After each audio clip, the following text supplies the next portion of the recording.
Hi everybody, this is Captain Kangaroo, and I have the honor to present sampling variability to you guys. But first, here we have board problem 42. There are 20 multiple choice questions on an exam, each having 4 possible responses, of which only one is correct. Each question is worth 5 points. Suppose that a student guesses the answer to each question, with her guesses from question to question being independent. So the student's expected mean score on the exam is, well, remember, mean score is the number of choices that you're doing times the probability. Well, if you have 1 and 4 correct, because there's 4 chances and only 1 is correct, 1/4 is 0.25. So if you multiply 20 times 0.25, that'll give you your expected mean, and that gives you choice B. All right, let's begin, you guys. Here's sampling variability 9.1-2. And so to cut down sampling variability, here's how we can cut it down. Take large number of samples from the sample population. So a large SRS is simple random samples. Okay, calculate the sample mean, or X bar, or the sample proportion, P hat, for each sample. Okay, and I'm just going to say the sample mean and sample proportion for each one of those instead of saying X bar and P hat. Okay, so and then make a histogram of all the values of your sample mean and or your sample proportion. Okay, maybe it's better to say the other one. Let's see. Examine the histogram shape, the center, and the spread, as well as any outliers, any other deviations. That's more later in the other lessons to follow. All right, so here's one on baggage checks, and so this is going to be example 9.3 on page 490 and 491. Okay, thousands of travelers pass through Guadalajara Airport each day. Before leaving the airport, each passenger must pass through the customs inspection area. Custom officials want to be sure that passengers do not bring illegal items into the country. But they do not have time to search every traveler's luggage, so instead they require each person to press a button that activates a modified stoplight. When the button is pressed, either a red or green bulb lights up. If the red light shows, the passenger will be searched by custom agents. A green light means go ahead. Custom officials claim that the probability that the light turns green on any press of the button is 70%, or 0.70.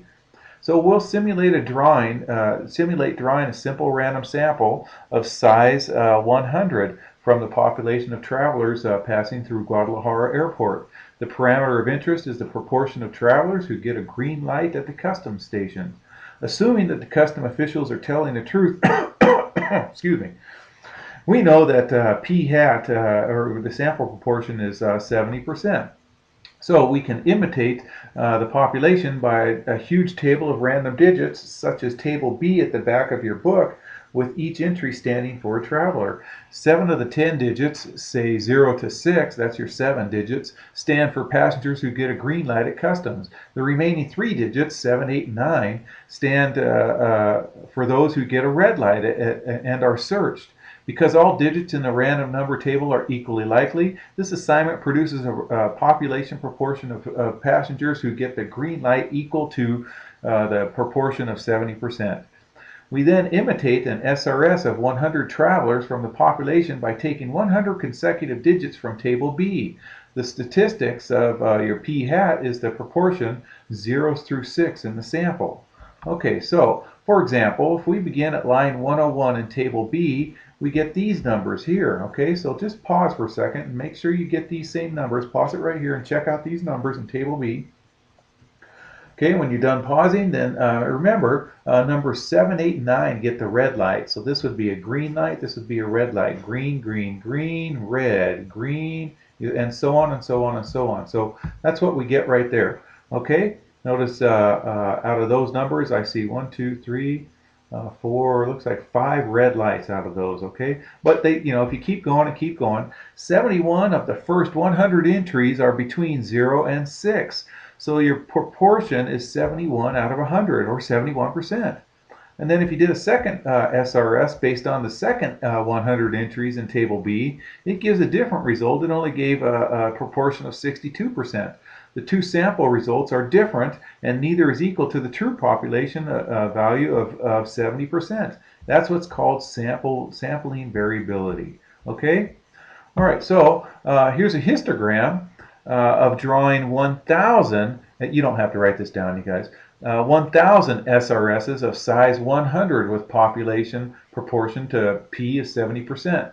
Okay, now this is 1,000 of 100 SRSs. Okay, the SRSs have 100 in it, so you figure 100 times 1,000, that's a lot of zeros. That looks like 5 zeros behind there, so that would be 100,000 people right there. Okay, so there's 1,000 SRSs that have a size of 100, and so here's a histogram of all of that. So that one that was, I think it was 62%, I think it was over there, or 71% would have been like right about here, right here. Okay, so here's all the other ones of the 1,000 SRSs. Now notice, as the more SRSs that we get, you guys, the more bell-shaped curve it's going to get. Okay, and so if I made it like 2,000 or 5,000 SRSs, this would be even more of a nice bell-shaped curve, you guys. It would be even more of a level one right there. Okay, so the more SRSs you can get, the more of the less sample variability that you're going to get on that.